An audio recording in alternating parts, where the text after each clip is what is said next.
কি কো বাচ্চা আমার সাথে ইফতার করবার না? বুঝায় কো তোমরা একা একা ইফতার করো। তুমি জানো না আমি দারোয়ান, আমি আইতে পারবো না। তুমি কেন বুঝতেছো না? তুমি আমার কথাটা একবার বোঝার চেষ্টা করো। মালিক অফিস আছে, তোমরা একা ইফতার করে নাও, আমি আইতে পারবো না। তুমি জানো না আমি দারোয়ানের চাকরি করি। এখন যদি আমার চাকরিটা চলে যায় তাহলে আমি সংসারটা কেমনে চালাইমু? তুমি একটু বোঝার চেষ্টা করো, আমি দারোয়ানের চাকরি করি। আমার সারা ইফতার করা আর অভ্যাস তোমরা কইরা লও, আমি আইতে পারবো না। বাচ্চারা বুঝাইয়া তোমরা ইফতার কইরা লও, প্লিজ বোঝার চেষ্টা করো। এই আশিক, জি স্যার। আজকে রোজা কয়টা চলতেছে? স্যার 9 রোজা চলতেছে। যাক, রোজার হিসাব তো ভালোই রাখছো। তবে একটা কথা মনে রাখো, রোজা চলতেছে বিদায় তুমি ডিউটি অবস্থায় গেটে ফোনে কথা কইবা, এটা কিন্তু মাইনে নিব না। স্যার আমি জানি অফিস টাইমে কথা বলা ঠিক না, কিন্তু বাসা থেকে বারবার বায়না করে ওরা আমার সারা ইফতার করতেই চায় না। ওরা বোঝার চেষ্টা করে না আমি দারোয়ানের চাকরি করি, আমার ইফতারি ছুটিই নাই।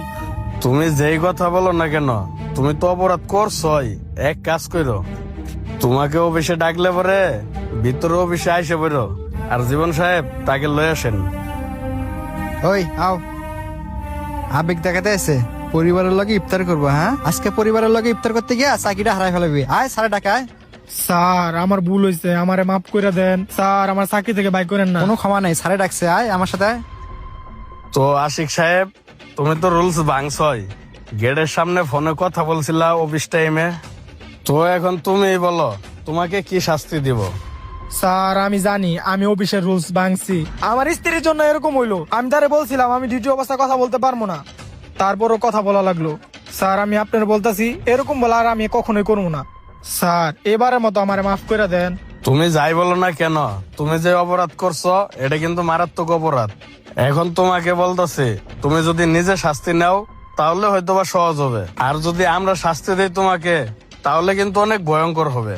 স্যার ছোট ছোট বাচ্চারা বুঝে না, কান্দে, এর লেগে ওর মায় আমার বারবার ফোন দেয়। এই মোবাইল লেগে যত ঝামেলা, এই মোবাইল আমি আজকে থেকে চালামু না।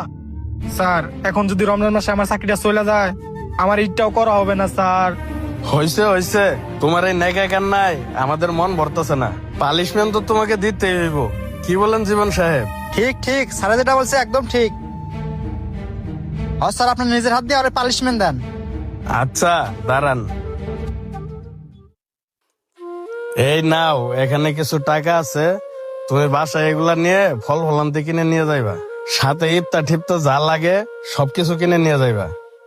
তুমি বাসায় গিয়ে ইফতারি শেষ করে নামাজ পড়ে তোমার পোলাবানকে সময় দিয়ে তারপরে ডিউটিতে আসবা।